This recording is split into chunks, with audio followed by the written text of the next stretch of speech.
Next third notation આવે છે data flow notation.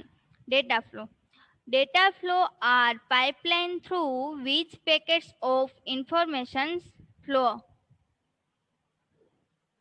Data flow એ એક પાઇપલાઇન છે જેના થ્રુ ઇન્ફોર્મેશનના પેકેટ્સનો ફ્લો થાય છે.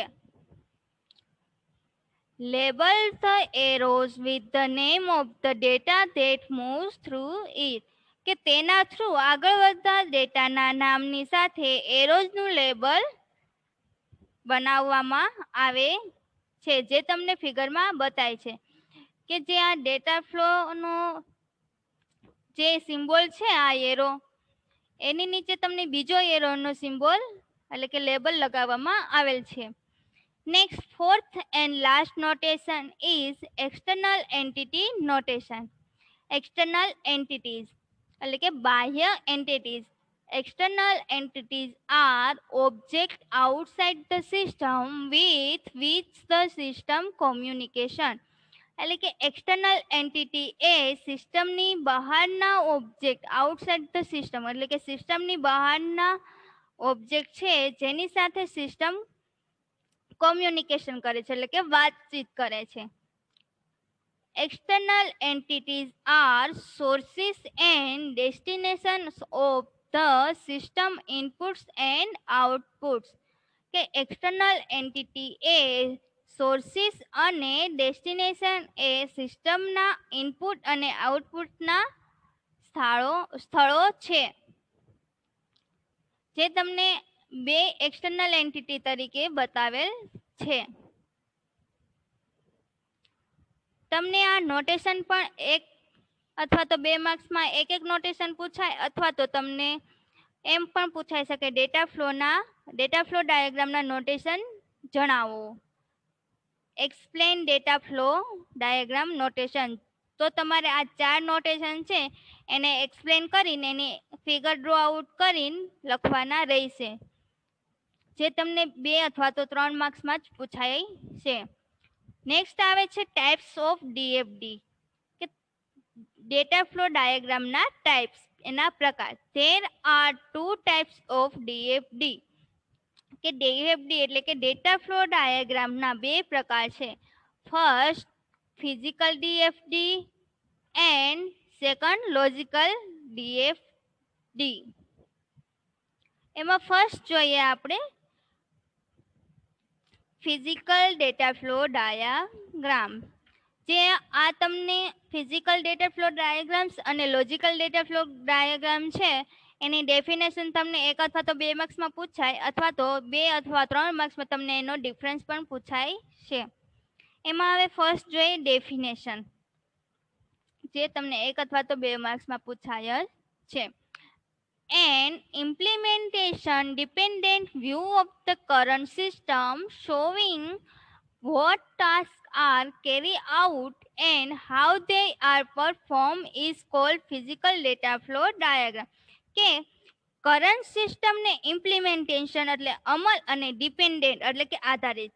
કે કરંટ સિસ્ટમને અમલીકરણ આધારિત દ્રષ્ટિકોણ, વ્યૂ એટલે કે દ્રષ્ટિકોણ.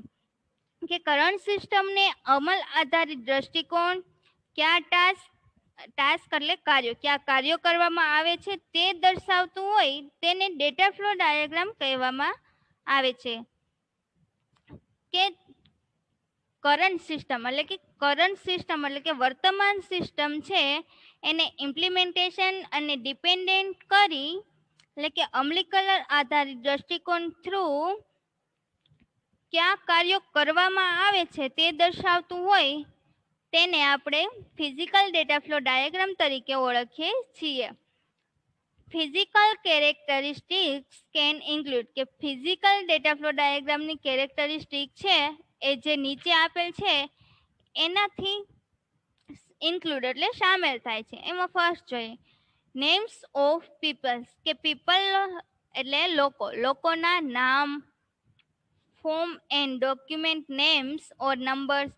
ફોર્મ અને ડોક્યુમેન્ટ એટલે દસ્તાવેજ. ફોર્મ અને દસ્તાવેજના નામ અથવા તો numbers.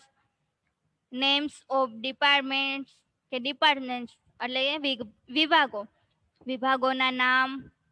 Master and transaction files, master અને transaction file, equipment and device use, ઉપકરણ અને ડિવાઇસનો યુઝ, લોકેશન એટલે કે સ્થાન, નેમ્સ ઓફ પ્રોસિજર એટલે કે પ્રોસિજરના નામ, પ્રક્રિયાના નામ. તમને આ કેરેક્ટરિસ્ટિક છે એ 1 અથવા 2 માર્ક્સમાં પૂછાઈ શકે છે. મોસ્ટ આઈએમપી નથી તો પણ તમારે એકવાર રિપીટ કરી લેવી.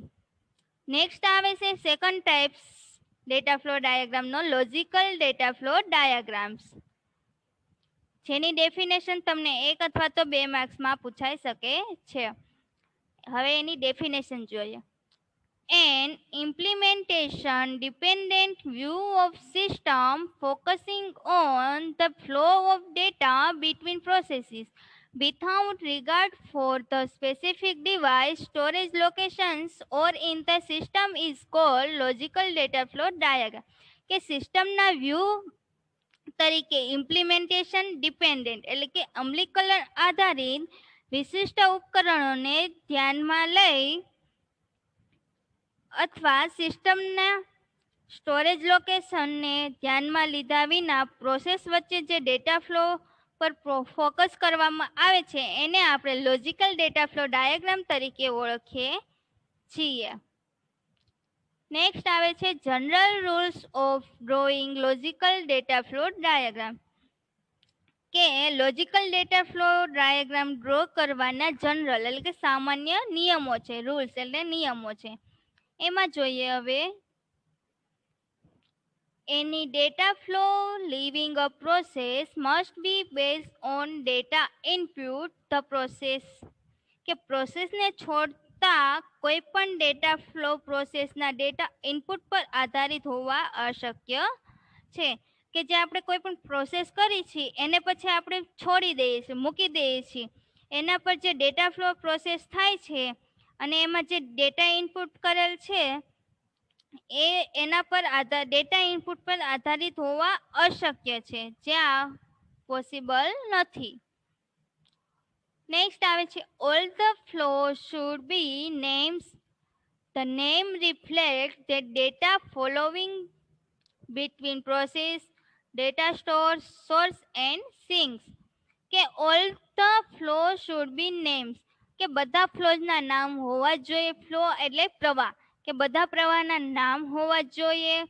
The name reflect the data flowing between processes. કે પ્રવાહ વચ્ચે જે પ્રોસેસ થાય છે એને પ્રતિબિંબ હોવું જોઈએ. રિફ્લેક્ટ એટલે પ્રતિબિંબિત.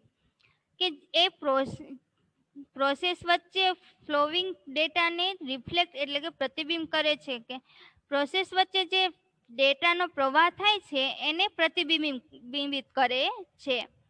ડેટા સ્ટોર્સ એટલે કે ડેટાને સ્ટોર કરવા, અને સોર્સિસ એન્ડ સિંકીસ.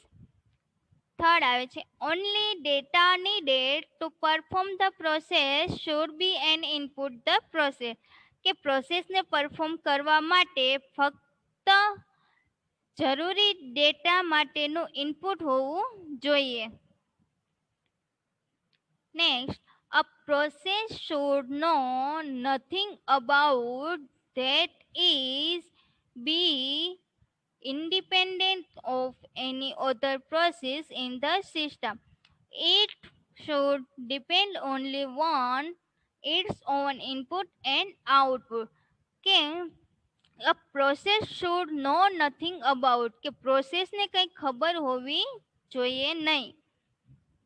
That is એટલે કે be independent of any other process in the system.